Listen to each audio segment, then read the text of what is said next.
Hi everyone, అందరూ ఎలా ఉన్నారు? నేను మీ ఆదిత్య. నాకు కస్టమర్ ఈ వెంకటేశ్వర స్వామి విగ్రహాన్ని ఇచ్చారండి. దీనికి అందంగా అలంకరణ చేయమని చెప్పారు.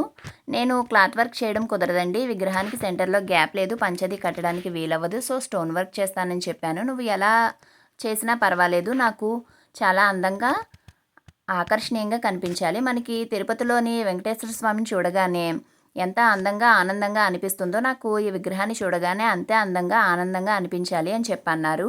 సరే, నేను స్టోన్ వర్క్ చేద్దాం అనుకున్నానండి విగ్రహం మొత్తం.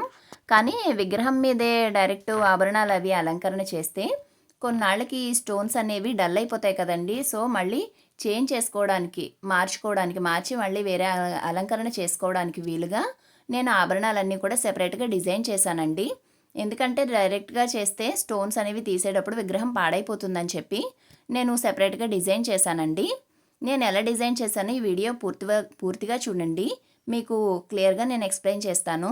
ఇదిగోండి, కిరీటం, హారం, చెవులీలు, హస్తాలు, శంఖం, చక్రం, ఇలాగా నేను ప్యాచెస్ కింద సెపరేట్గా డిజైన్ చేసుకొని స్వామివారికి అలంకరించానండి.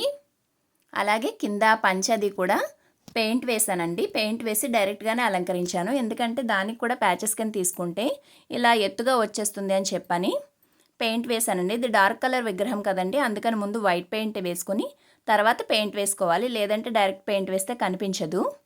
అందుకని ముందు వైట్ పెయింట్ వేసుకున్నానండి.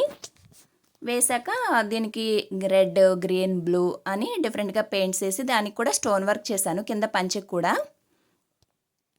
ఇవిగోండి ఆభరణాలన్నీ ఎలా ఉన్నాయండి, నచ్చాయా? నచ్చితే ఒక లైక్ చేయండి ప్లీజ్. ఇదిగోండి స్వామివారి ఫైనల్ అవుట్పుట్. కింద స్వామివారి పాదాల దగ్గర నేను కమలం పువ్వు అనేది స్టోన్స్తో డిజైన్ చేయడం జరిగిందండి. తర్వాత పైన ఇలాగా ఫ్లవర్ డెకరేషన్, మనకి వెంకన్న బాబుకి ఇలాగా మాల ఉంటుంది కదండి, అలా మాల తీసుకున్నాను. నచ్చిందా అండి? నచ్చితే ప్లీజ్ లైక్ చేయండి. ఇటువంటి యూనిక్ ఐటమ్స్ కోసం ఇప్పుడే నా ఛానల్ని సబ్స్క్రైబ్ చేసుకోండి. Thank you for watching.